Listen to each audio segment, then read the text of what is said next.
نماز کی قضا کرنا ہوگی یا مکمل نماز کی؟ مثلا ایک شخص کی ظہر کی نماز سفر میں قضا ہو گئی، اب ظہر کی نماز تو اس پر 2 رکعت فرض تھی، اب جب گھر آ کر اسے پڑھا تو 2 رکعت پڑھے گا یا 4 رکعت پڑھے گا؟ وضاحت کے ساتھ ارشاد فرمائیں۔ اگر سفر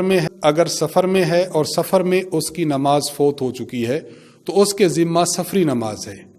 اب اگر گھر پر آ کر اس کو ادا کرتا ہے تو یہ سفری 2 رکعت ادا کرے گا۔ اور اسی کے ساتھ یہ بھی سمجھ لیں کہ اگر ایک شخص کی نماز اپنے مقام پر اپنے گھر پر قضا ہوئی تھی،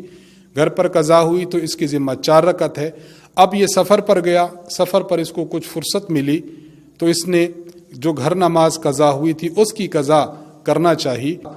چاہیے تو اب چونکہ گھر میں اس پر 4 رکعت فرض ہوئی تھی اس لیے سفر پر اس کو ادا کرے گا تو 4 رکعت ہی اس کی ادائیگی کرے گا جو نماز قضا ہوئی تھی۔ تو ان 2 باتوں کو اچھی طرح سمجھنا چاہیے، باقی کوشش کرنی چاہیے کہ آپ کے سفر میں آپ کی نماز جو ہے وہ قضا نہ ہو، وقت ملے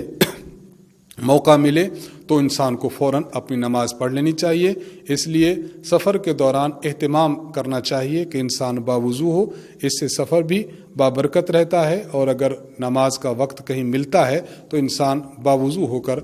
باوضو پہلے سے ہوتا ہے تو اپنی نماز کو بآسانی ادا کر سکتا ہے۔